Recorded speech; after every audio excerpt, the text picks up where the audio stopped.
The calamity has struck and devastated Hyrule. Zelda is trapped, 4 of the champions have fallen, as well as Hyrule's king, and Link is missing. Normally, Link would be the one to step up in Hyrule's time of need, but not today. Today there is another hero, one who has traveled from faraway lands, who has heard the cry for help, and has come to Hyrule's aid. That hero is Ike. Yup, today we'll be discussing what if Ike took up the fight instead of Link against the Calamity, and could he survive all the dangers of Breath of the Wild and save this kingdom from further destruction? Here is the spoiler warning. The games I will be discussing are the following. If you have any interest in these and don't want to be spoiled, you'd best head out. If you don't care about spoilers, then let's jump in. If you don't know too much about Ike aside from he's the guy who hits things like a truck in Smash Bros, don't worry. He's also the guy who hits things like a truck in Fire Emblem. Ike is known for his swordsmanship skills, raw strength, and fighting for his friends, but he wasn't always a good swordsman, he had to work at it. Ike was the son of a man named Grail, who was the head of the Grail mercenaries. When it comes to naming things, not much on imagination are we, Grail. At least it's to the point. Ike's father taught him not just about combat, but also about being a good leader, always looking at things from different people's perspectives, and to keep a calm head in the midst of battle, to avoid making mistakes. I, on the other hand, made many. Well, time to reset the whole map again. Eventually, his father was later killed by the Black Knight, Ike's personal foe/rival. And without his father no longer able to guide him, Ike had to learn how to be a better leader on the fly. But he had his allies to educate him in things from terrain advantages and disadvantages, to politics, and knowing when to soft reset. Ike's primary weapon is Ragnell. While Ike can use many other swords, or other weapons, Ragnell is easily his most powerful one. It has been blessed by the goddess Ashura and Yoon by the end of Radiant Dawn, and that sword helped to defeat many evil beings, most notably Ashura. And I know I just said she blessed Ragnell, but Ashura had one of those I'm disappointed in humanity and it must be destroyed phases, and Ike had to deal with that. And because of Ragnell, Ike was able to damage the Black Knight even though he had his blessed armor on. Ike's signature attack is Aether. You know, that pretty bad recovery in Smash Bros? Here it's great though. Ike also has access to Great Aether. I just want to say I'm against giving characters their moves and abilities in crossover titles, if they don't display them at all in the main series. That ended up happening with Great Aether. That was a thing only in Brawl, but now it's ended up in Fire Emblem proper with Engage, so that's why I'm going to give it to Ike. Anyway, the Great Aether is an extremely powerful attack and Ike's most damaging move. For Ike's journey on this quest, just as I have done in my other videos, Ike won't be using any of Link's equipment to get through this. He'll be using his own combat abilities and weapons. And this is not to be unfair, but because it would be a boring conversation. Why give Ike access to everything Link has? Then you're just going through the adventure not with Ike's own merits, but with just a reskinned Link. And we all know how Nintendo feels about that. Now, can Ike take what he's learned from his past experiences and apply them here to defeat the Calamity and bring peace to Hyrule once again? Let's find out. So Ike will appear through a portal and find himself looking out onto a vast landscape, wondering how he got here. He'll find a small guardian named Terraco who brought him here from his world. Ike will wonder why he's been brought here, and Terraco will want Ike to follow him. While following Terraco, he will find a man cooking by a fire, and Ike will ask the man if there's any information he can give him on the details about what's happened to this land. The man would tell Ike to walk with him, and he would tell Ike everything about the Calamity and that his daughter Zelda was trapped and needed help. He would also tell Ike about the champions falling to this monster named Ganon, and that he was also once the king of Hyrule, but now is just a spirit adrift, hoping these wrongs can be righted. Ike would tell the king he would do everything in his power to put an end to Ganon. The king would inform Ike which way the castle was, and Ike would set out on his adventure. With his sword in hand and determination driving him, Ike would vow he would free Hyrule from Ganon's grip. Ike is no stranger to long journeys. On his own adventures, he has traveled on foot all over the world, and is accustomed to roughing it in the outdoors. Ike won't need to travel all over Hyrule though, like Link could. could. If you're not trying to speedrun the game, that is. Since Ike would not have his own Etch-a-Sketch, he won't be journeying to each individual divine beast. While getting a lay of the land and exploring, he'll be heading straight for Hyrule Castle, and will have to fight the Blights when he gets there. We're also saving Teba a ton of money in chiropractic bills because I can only imagine what carrying Ike would do to him. As he heads for the castle, Ike would encounter the many foes of Hyrule that he could easily dispatch. Bokoblins would be a breeze for Ike to destroy. Ike's footwork and swordsmanship skills would be all he needs to dispatch these enemies. They're not even a bit of a threat for Ike. The same goes for Moblins and Lizalfos. Even if they were lucky enough to land a hit, Ike has access to an ability called Soul, which would replenish half his health based on how much damage he did to his opponent. The regular mobs won't tax Ike on a lot of his stamina and strength, but hunger would set in. While Ike isn't exactly a 5-star chef, he could either eat his favorite food, meat, by hunting the wildlife in the area and cooking it over a fire, or he could purchase food from merchants with the rupees he would collect on his journey. As for sleep, like I said, Ike is used to roughing it outdoors, and if he managed to come across a town on his quest, he could rest at an inn as well to make sure he's healthy for the prolonged journey. At night, Ike could swear he was faintly hearing a woman's voice. He would wonder if it was who the king mentioned to him, his daughter Zelda. I could only imagine what Zelda had gone through losing her friends and father. Ike had seen his share of losses in his life, and watching his father die and not being able to save him still hurt Ike. He imagined Mist, his sister, in Zelda's shoes, watching her father and friends die and being trapped and hurt for 100 years. This hit Ike home and only made his focus much stronger that he needed to save Zelda. But would he have the strength to do so, he thought to himself. As Ike would draw closer to the castle, the enemies he would face would become increasingly more difficult. Ike would feel the ground shake and see enemies such as the Hinox. While being monstrously big, Hinoxes aren't the fastest creatures, and Ike is more than a match for them in terms of power. Ike has done battle with dragons, and Ragnell is an extremely heavy weapon that must be wielded with 2 hands to ensure its user can attack effectively. Ike one-hands that like it's nothing. We're talking about the same guy who hits you so hard it makes this noise. I could close the gap on this enemy and match it blow for blow without thinking much of it. I could also aim for its eye with Ragnell's ranged energy attack. This is no substitute for a bow and arrow hitting at very long range, but it does grant Ike the ability of hitting enemies at a decent range if he doesn't want to get in too close. Just a quick note as well, while I know Breath of the Wild does operate on weapon stamina and weapons breaking, so does Fire Emblem. Each weapon has a set amount of hits it can make before it breaks completely. However, with Ragnell and Alondite, it does not have any such stamina restraints and cannot be broken. So Ike using it in many fights does nothing in terms of wear and tear on the sword itself. Also, for enemies such as Stone Peblets and Taluses, the journey to Hyrule Castle can be done without ever encountering these enemies. So Ike could conceivably skip them altogether along with many others. That doesn't mean Ike couldn't defeat them though. They do have weak points on their back and they are extremely slow, and Ike has abilities that can reach their weak points rather easily and has enough physical strength to down them for good.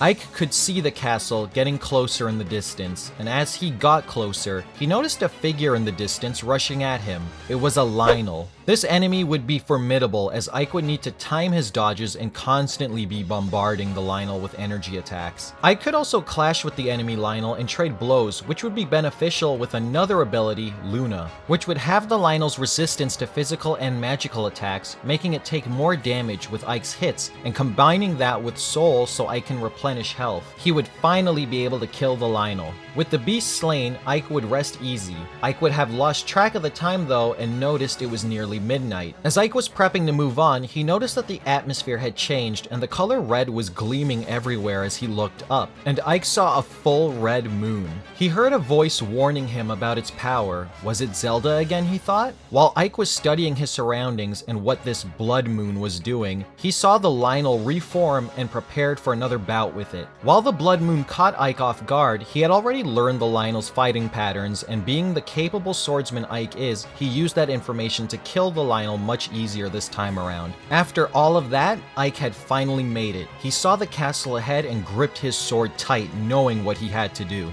He noticed a light on his chest though, and a noise with beeps getting faster and faster. It was a guardian homing in on Ike. Ike wasn't sure what was going to happen, so he stood his ground. When the beam was shot, Ike tried to block it, but was damaged by the hit. Now, guardians are a gigantic pain in the ass when playing this game if you don't have the right equipment to deflect the blasts. Link does this with his shield, but Ike has no shield, and Ike has never been shown to reflect anything back like this before. Even if I gave him his counter from Smash Bros. That doesn't reflect projectile fire back, Ike would need to again time his dodges, as Link can do this as well, and close the gap for hits on the central eye for heavy damage. Ike has been shown to smash through enemies rather easily when he's focused for massive amounts of damage, which is what he would need to do here in order to defeat this foe. Guardians are very mobile, and running away could work, but it has a very long range that it would make more sense for Ike to attack it than run away. Ike has struck and killed extremely heavy monsters before, so his critical attacks could destroy the guardians he encounters on the way. As for the flying guardians, Ike could hit them out of the sky with his Aether attack. It sends him high enough to take out flying enemies, so they wouldn't be any trouble for Ike. As for scaling the castle, like previously mentioned, Ike is no stranger to treacherous terrain and has fought battles in some of the harshest environments. And his physical prowess has already been discussed at lengths. I mean, just look at those arms compared to the noodles Link is sporting. Ike would have no problem at all climbing and swimming through Hyrule's obstacles, and the enemies there would be much easier for Ike to beat, as most of the guardians are just stationary and glued to the floor, where Ike could just run by them if he chooses. Ike has finally made it to the throne room. He doesn't know what he's up against, but if they can make everyone in Hyrule live in fear for 100 years, he must proceed with caution. As he walks in, it's time to fight the Blights. The Blights are extremely powerful enemies, with each one having an elemental attribute associated with them. There's water, fire, wind, and thunder. These enemies are difficult to defeat, as they were the ones who put an end to the lives of the former champions. Even in Age of Calamity, when the successors traveled through time to help the champions, they still couldn't defeat them without Link's help, or whoever you decide to play as for those fights, since my favorite character was Revali. These enemies have access to a variety of moves, and Ike will need to defeat them in succession with no breaks in between. Now, these fights will be more difficult in terms of what to watch out for, but aren't unwinnable for Ike. For the Water Blight, this seems to be the easiest one to defeat. Ike would just need to dodge and hack away at it, making it fall over, and keep bashing it while dodging its spears and slam attacks. Ike would also need to dodge its attack where it shoots icicles at you. This would be the easiest one to defeat. Ike should also activate Strength Taker, as this is going to be a gauntlet of battles, and Ike could get stronger with each Blight he defeats, making the following fight easier than it normally would be with his enhanced strength. Next up is Fire Blight. This one is a little trickier, mostly because of Fire Blight's shield. Ike would still need to dodge the fire attacks and attack when there is an opening while trying to stay behind it. As for when Fire Blight puts up the shield, Ike will have to use Great Aether to break it. We know Link's bomb does the trick, and with Ike's Great Aether, it would have more than enough damage to break through Fire Blight's shield, downing him and giving Ike many free hits to finish it off. Or if you believe that the shield can't be broken, Ike could also use Nihil, which takes away an enemy's skills, so Fire Blight wouldn't be able to use any of its special moves. It would be a good idea to use Nihil on each of the Blights as well anyway. For Windlight, Ike would need to watch out for its projectile spam with air attacks and summoning large tornadoes. He would need to maintain a close enough distance that he could hit the eye with Ragnar's slash projectile even if Windblight was in the air. And when it does return to ground level, he can wail on it until it's defeated. As for Thunderblight, Ike has been able to dodge magical lightning spells in his game before, and with his reaction speed, he should be able to keep up with Thunderblight's attack patterns. Like the others, Ike would fight him accordingly and would use Ragnar to destroy his weaponry, making him vulnerable to finish off. Now that Ike has conquered the Blights, it's time to take on the ultimate villain, Calamity Ganon. This is where things get tricky lore-wise, but I'll talk about that later. Firstly, Ike will need to fight Calamity Ganon at his best, as there is no help coming his way in the forms of the Divine Beasts, since Ike never went there, so the champions aren't going to half Ganon's health like they normally would. Calamity Ganon's attacks are dangerous, and Ike needs needs to be wary of getting hit. Again, Ike can't deflect the beams, but if he is in a close enough range for Ragnall's energy strikes to hit, he can land them when Ganon proceeds to climb the walls. And Ike will need to watch out and dodge Ganon's physical attacks. While Ike can match many foes in brute strength, I don't believe Ike has ever clashed with something as mighty as Calamity Ganon. If he tried to deflect a hit,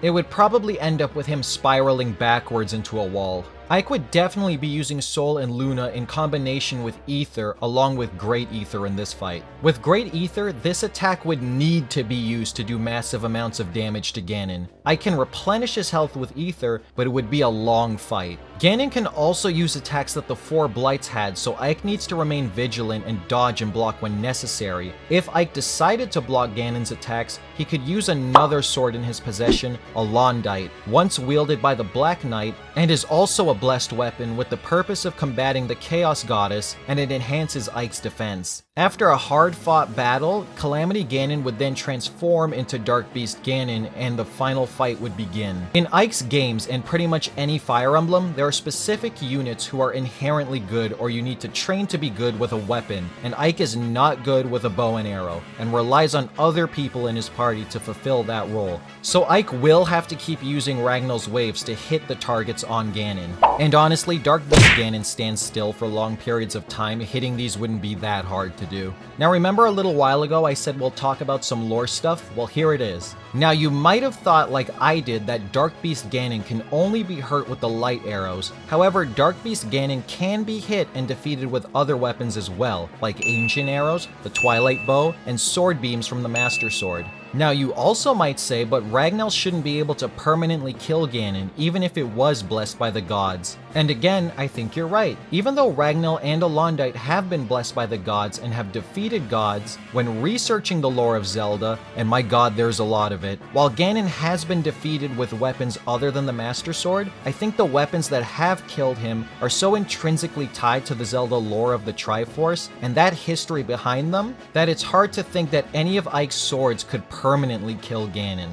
Thankfully, that is not the goal here. Even in Breath of the Wild, Link doesn't finish off Ganon, it's Zelda who does it after she's freed. Ike would only need to beat Dark Beast Ganon to free Zelda, who actually finishes Ganon. And if other weaponry can damage and hurt Ganon, I don't see why Ike's swords, who have been blessed with the power of the gods and have defeated gods, couldn't at the very least damage Ganon enough to free Zelda. If you can damage Ganon with other weapons like a goddamn stick in Breath of the Wild, Ike's sword certainly can. And while most of the weapons have been blessed like the Master Sword and the light arrows, the ancient arrows weren't. So if those can still hurt Ganon, I don't see why Ragnall, that is a blessed and powerful god-killing weapon, couldn't. And with landing the final blow on Ganon, it can be done with a Master Sword beam, so Ike's long-range slash from Ragnall should be able to do it as well. Again, Ike is not killing Ganon, just damaging him enough for Zelda to be freed. And just like in Breath of the Wild, she will be the one to finish off Ganon.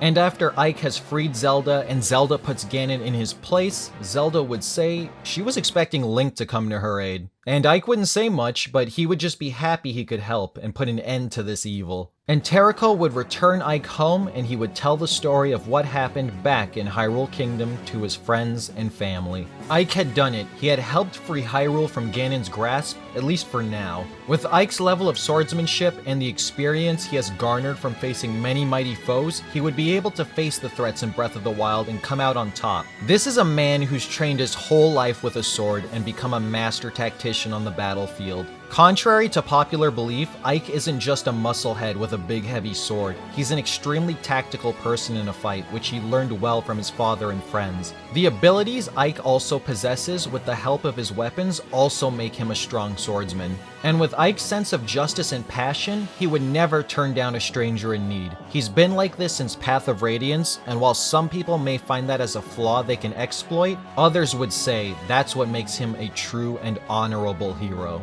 Thanks for watching, and let me know in the comments what you guys think would happen. At the end of the day, this is just me speculating, but it's fun to talk about, so I'll see what you guys have to say as well, and thanks again.